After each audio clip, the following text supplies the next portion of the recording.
ได้บ่หลายเนาะบ่มองใหม่บ่นี่ฮะแม่นมองไม้แล้วถึกไหมเออถือจนอันนี้เนาะได้บ่หลายเนาะนี่ก็ขอน้อยขอใหญ่เนาะเอออู้ได้น้อย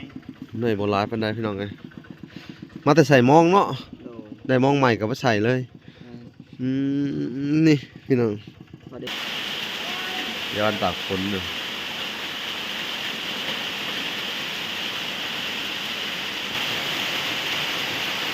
แห้งขาวเลย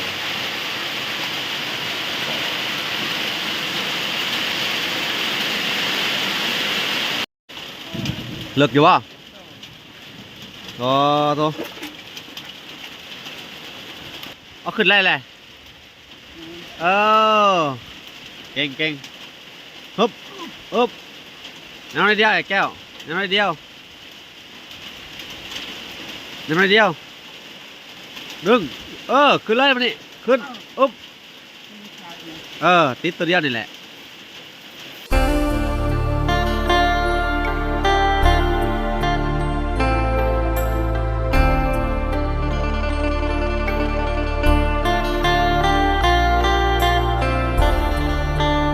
โอเคนะทุกคนกราบสบายดีพ่อแม่พี่น้องเบิร์ดสุขคนเนาะกันยินดีเข้าสู่ช่อง YouTube บ่าวหลาสายบุญคุณธรรมคือเก่าเช่นเคยพี่น้องเนาะทักทายสบายดี FC ทางฝั่งไทยและ FC ทางฝั่งลาวและ FC ทางต่างประเทศนำเด้อพี่น้องเนาะมื้อนี้ก็บรรยากาศยามเช้าๆเนาะทักทายสบายดีอันพ่อแม่เนาะอยู่ทางเมืองนอกเมืองนาพี่น้องที่รับชมมาหลายอยู่เนาะมื้อนี้ก็บรรยากาศยามเช้าก็มาเบิ่งทางไอ้แก้วเพิ่นมาแต่ใส่มองเธอว่าสัญญาพี่น้องสวัสดีเด้อว่าสัญญาตื่นแต่เช้านี่ใส่ป้าฮะบ่ถือบ่หลายได้บ่หลายเนาะมองใหม่บ่นี่ฮะแม่นมองไม้แล้วถึกไหมถือจนอันนี้เนาะได้บ่หลายเนาะนี่ก็ขอน้อยขอใหญ่เนาะอู้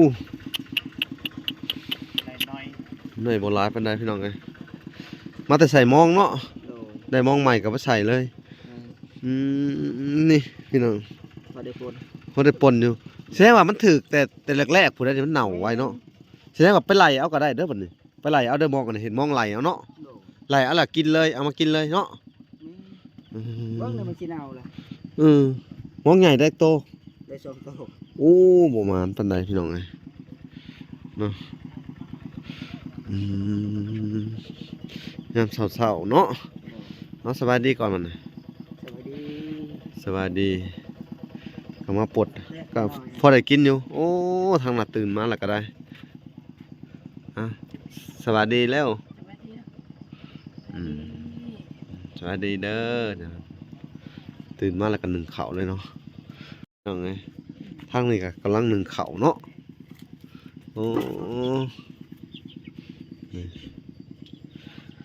บรรยากาศพี่น้องยามเช้าๆอยู่ที่บ้านไอ้แก้วมื้อนี้เนาะทุกคนเนาะบรรยากาศอันยามเช้ามื้อนี้ครึ้มฟ้าครึ้มฝนเนาะพี่น้องเนาะท่าทางคือฝนสิตกเนาะเบิ่งพี่น้องหอบเพิ่นเนาะนี่หอบบ้านแก้วเพิ่นพี่น้องเนาะปลานี่เพราะว่าตื่นแต่หัวแรงเนาะเพราะว่าเจ้าใส่แล้วเจ้ายามเนาะมันถึงแต่หัวแรงซื่อๆนึงก็ได้อยู่ดอกเนาะบ่ได้แกงเนาะมองอันนี้เป็นมองไหลเด้อจะกลางไหลเอาทำสิเอาปลานี่ไปไหลเอาไม้ไปฟาดต่ำไหลเอาเนาะเปื่อยหมดแล้วเพียงเลยเนาะปลากับกำลังเนาะ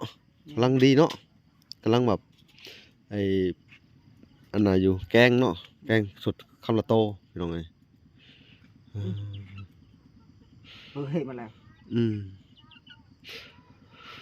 ลายเนาะ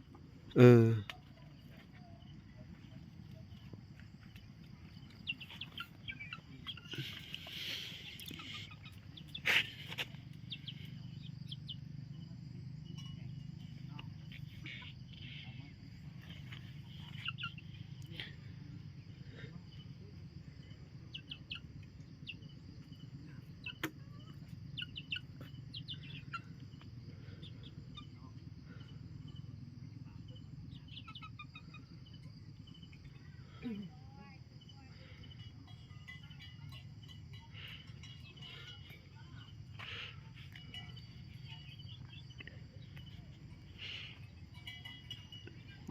านี่กดยากเลย ตื่นแต่เช้าเติบบ่ นี่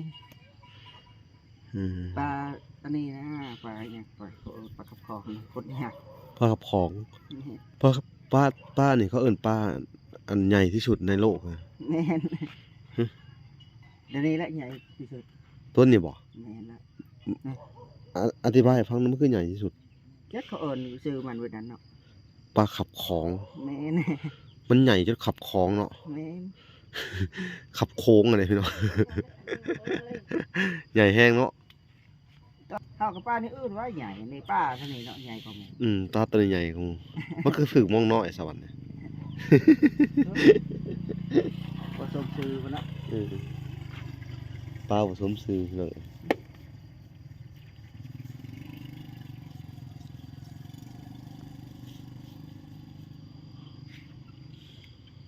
ลูกอะไรเด้ออันนี้กินนมอิ่มแล้วลูกแล้วลูก ปลาขอก็มีเนาะ นี่แต่เดียว ปลาขอ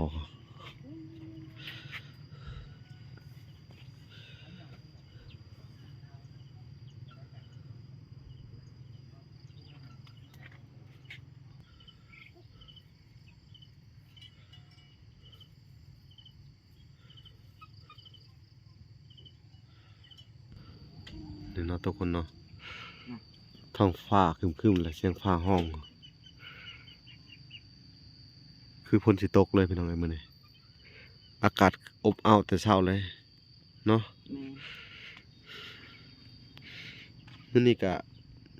ได้บ่ค่อยหลายปานใดพุ่นนี่น้ำมันหลายบ่หรือจั่งใด โด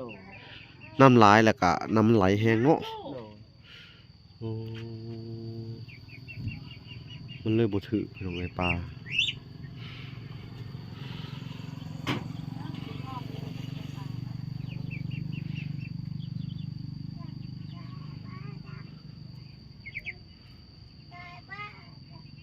ไปใช้ป้าไป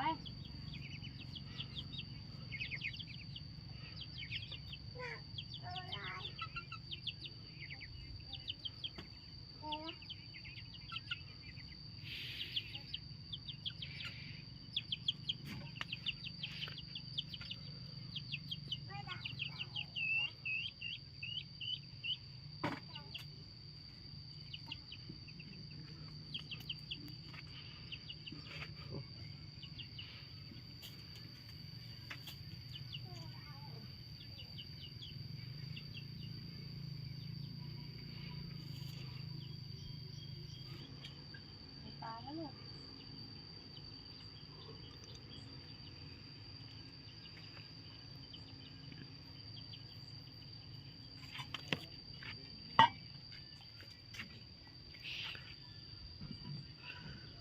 แน่อย่าไปจุ่มลูกนิ้ว อ้าวตัดภาคอยู่บ่เนี่ยมันตัดภาคบ่ได้บ่ว่าใส่ตัดภาคบ่ได้บ่ นิ้ว แล้วบ่ได้ใส่บ่ บ่ได้ใส่ตัดภาคมันเลิกบ่น่ะเออ ไปใช้ป้าไป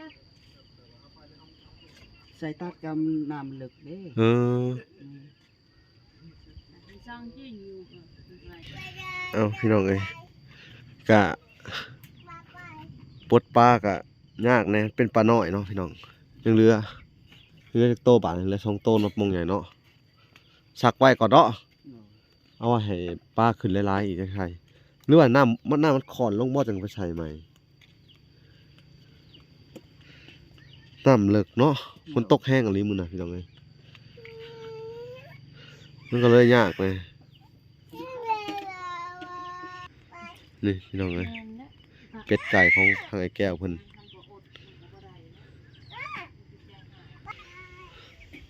เป็นเล็กโตปานไหนแก เลือดสองโตเท่านั้น อ๋อมองใหญ่ว่าตัวนี้ อืม อืมอุ้ยหล่นเลยป้าบ่ค่อยถือน้ำมันหลายแฮงเนาะพี่น้อง โด เพิ่นว่า เดี๋ยวมันมาเดี๋ยว มื้อน่ะเฮ็ดอันน่ะจนอยากเต็มผังมื้อน่ะเนาะ โด เขาเอิ้นน้ำมาแต่เหนือน้ำปลาไหลหลากพี่น้องอันนี้แค่แม่นฝนตกเมื่อคืนนี่ต้องไปกู้แต่ดึกๆไอ้มันนั่นนี่ โด อันนี้เขาใส่หลอกผังบ่ใส่หลอกแคมผังเนาะ บ่ได้ลองเนาะ แ อืม บ่สิเสือมันสิจับ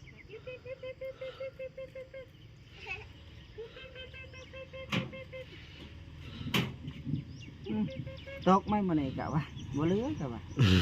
คุณมันไปทางคุณแล้วลูก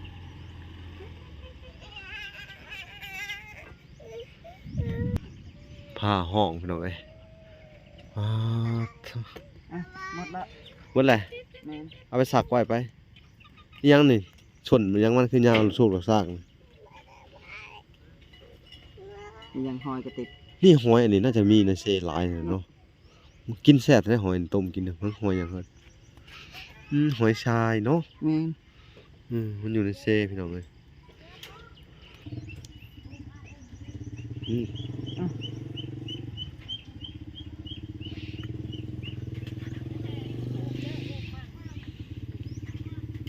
กลัวเดี๋ยวคนตกแห้ง ตกลงมาแล้วพี่น้องเอ้ย คนตกลงมาแล้ว อ๋อคิดว่าสิเมื่อแต่เช้าพี่น้องเลยทางปลาใหญ่นี่ก็ โอเคได้หม้อแกงหนึง เนาะพี่น้องเอ้ยเนาะงูมาทางนี้ยายวันกำลังสิล้างถ้วยล้างซ้ำพี่น้องเอ้ยตื่นแต่เช้าๆล้างถ้วยล้างซ้ำ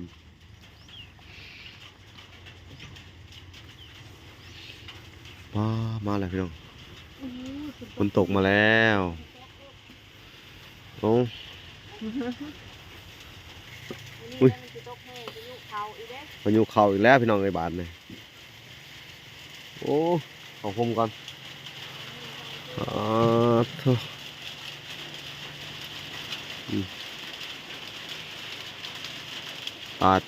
ตาย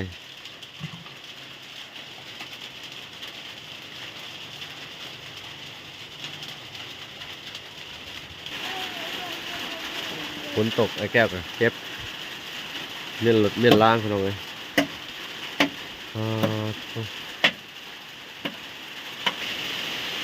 สายฝนโปรยปลายลงมาแหละพี่น้องเท่าเฮียวันกับล่างหวยล่างการโอ้เปียกฝนแล้วพี่น้อง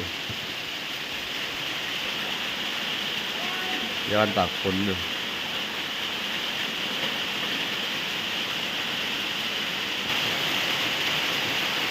แห้งเข่าเลย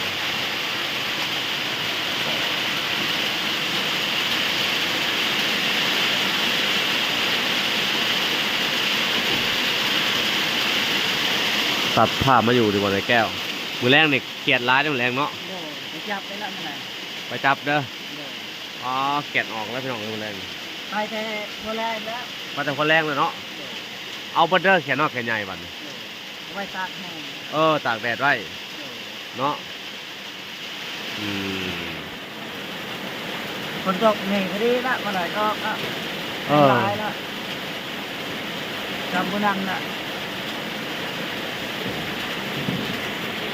ว่ามันนี่จะตกมันมืออีกไง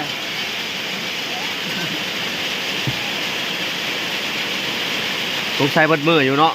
มันโมมีอันล้มพี่น้องเอ้ยมีแต่ผ้าห้องขึ้นแล้วก็ตกลงเลยโอ้ยแย่แล้วมันว่าจะกลับบ้านกลับบ่ได้แล้วถนนมันเปียกเปี้ยน ทางมันก็เพื่อนละ เออ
แห้งสุดๆพี่น้องไอ้ฝน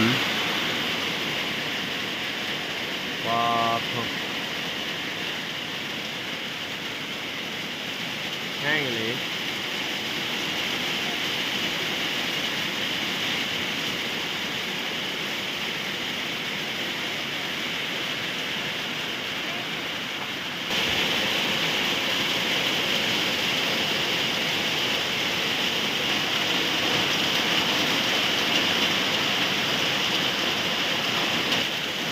ฝนกับโปรยปลายลงมาพี่น้องเลยตั้งว่า2 ชั่วโมงแหละยังบ่เลิกพี่น้องเฮ็ดไม่ไปเข้าที่นู่นคือปาก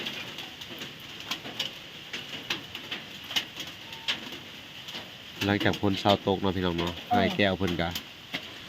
สิได้ขุดอันตะนางเอาขึ้นเลยมันเป็นทีให้พ่อยเลยนะขุดให้มันแล้วเด้อ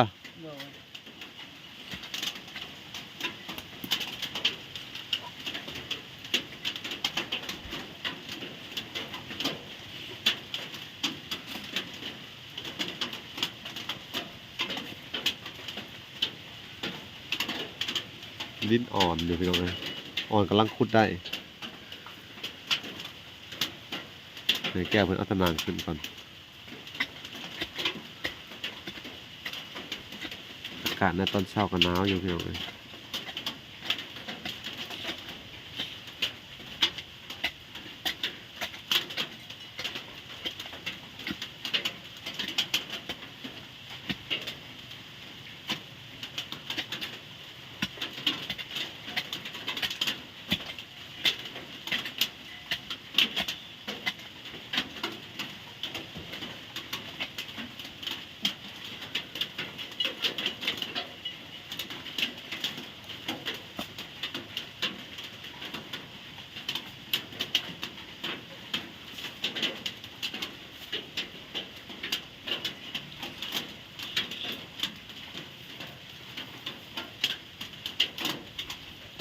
ได้ขึ้นอะไรขึ้นอะไร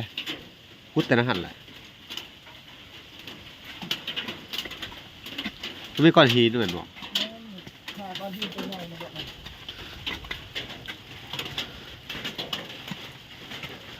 มันจะขึ้นแล้วแหละต้องได้ก้อนเดียวนั่นแหละนี่มันถมไว้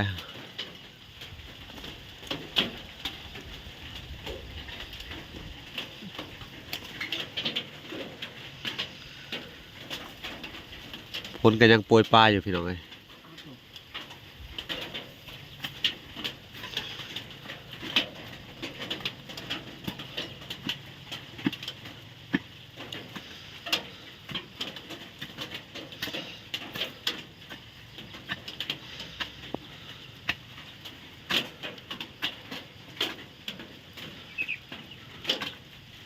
ยังเหลือนิดเดียวเองพี่น้องเอ้ย2 เมตรบนที่ดินถมแห้ง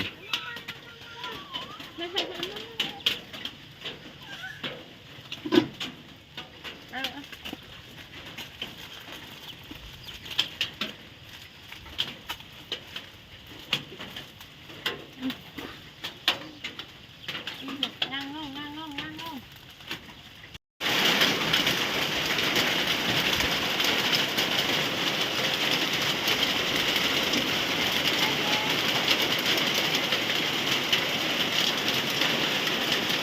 ท่ามกลางสายฝนอยู่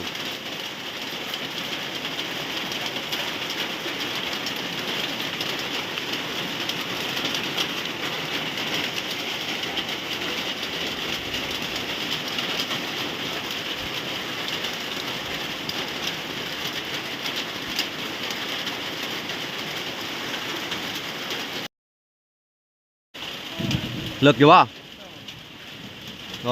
โต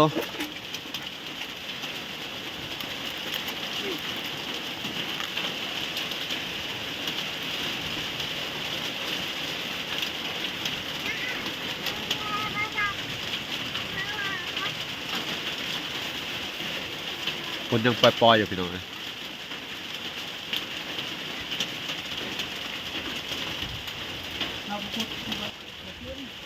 ใกล้แหละมันฆ่าตะปู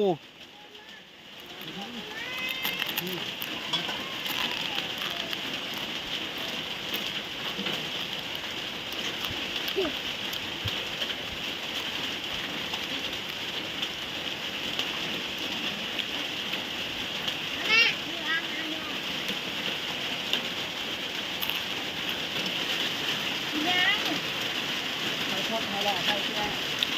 เอาก็ได้แหละ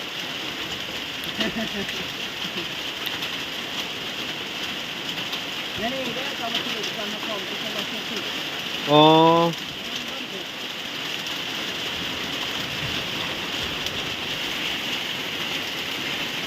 แล้ว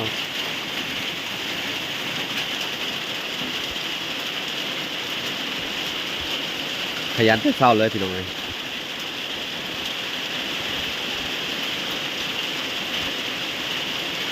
เพิ่นว่าเช้าขึ้นให้มันแล้วเลยเพิ่นว่า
เฮ้ย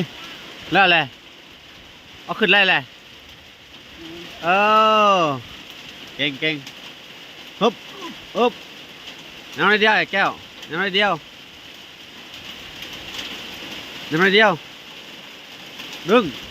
ขึ้นไล่มานี่ขึ้นอึ๊บติดตัวเดียวนี่แหละโอ้ยสุดยอดเลยพี่นี่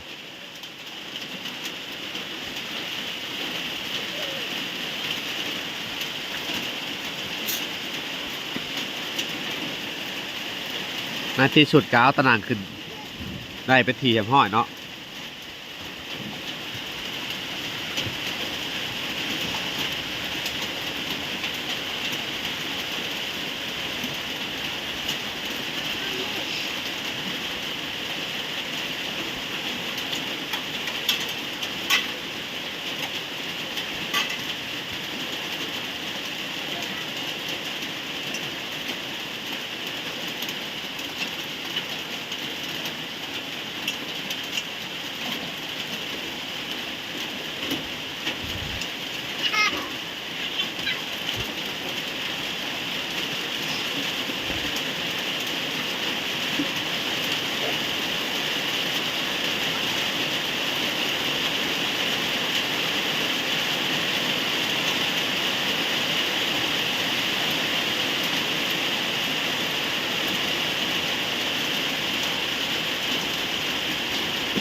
ขึ้นแล้วพี่น้องโอ้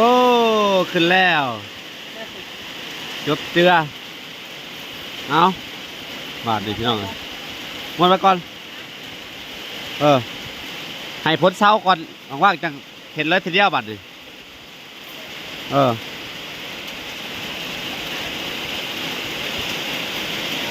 มาพูดตอนนี้มันง่ายอยู่ เออมันง่ายขุดตอนนี้เนาะ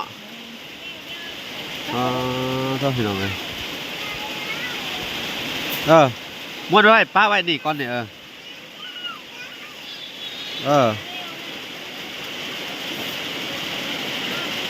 โอเค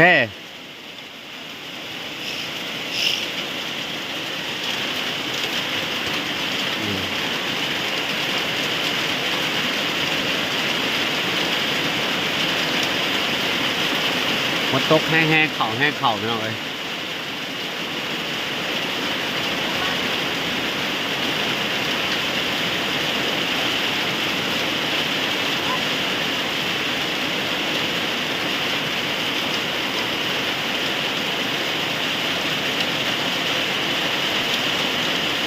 เออ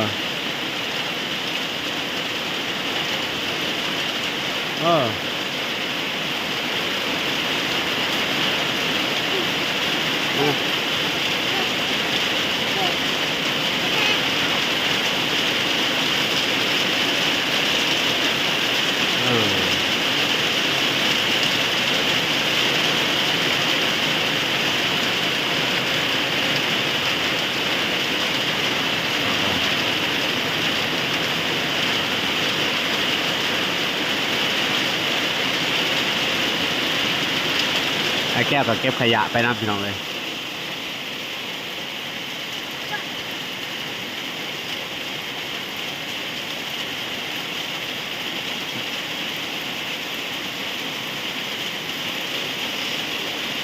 ว้าน้ำไหลมาแล้วพี่น้อง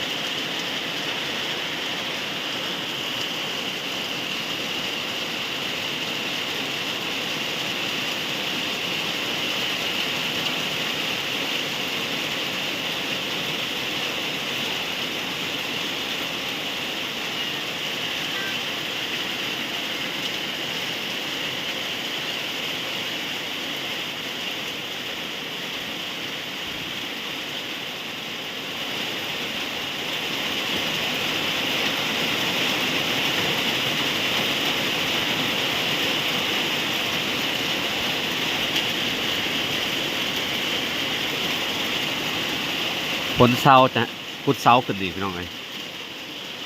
เอาขึ้นอีกหน่อยหนึ่ง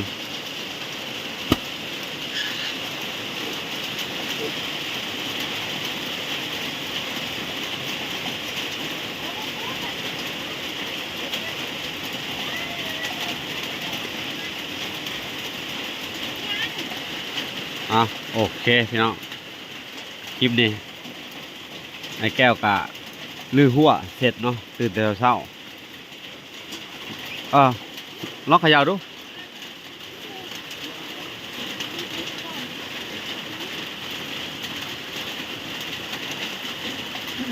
โอ้น้ำก็ไหลมาแห้งเติบอยู่เลย ก็พูดตอนนี้ค่ะนั่นได้ ขุดบ่แหละขุดเบิ้งขุดเอาขึ้นทีละเสาอ๋อมันอยากแหน่นมันแหละเสาเหรอ บอกว่าทางนั้นมันแห้งๆดอก ปล่อยมันแห้งก่อนจะขุดกันเลยเนาะ อันนี้พอตกเอาก็พูดไม่ได้หนามันนี่ ไปแปลงมันดุ้งลงเดี๋ยวมันจะเสาะข่างมันลงอ่ะแปลงหน้าตรงๆลงมันเสาะข่างลงอ่ะเอาขี้เหงื่อออกอ่ะอย่าเป็นโกนเลยเสาะดิ้นหนีหมดเลยเอาเข้ามาสิในแป้งแต่ว่าในวัดเจ้าฮะแก้วแป้งแต่นี่แหละเหมือนมันเสาะข้างนะให้มันเสาะลงตรงๆอ่ะนี่นั่นแหละหมวยหน้ามันหลัดไปผม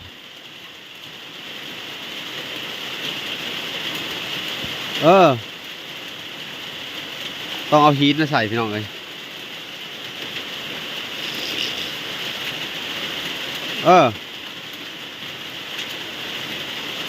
เอาโอเคพอเอาโอเคเนาะพี่น้องเนาะคลิปนี้กับผมมีอย่างไรเนาะออลากาสิได้จบคลิปก่อนแต่เพียงเท่านี้เนาะพอกันใหม่อีกคลิปหน้าพี่น้องเอ้ยโอเคบายบาย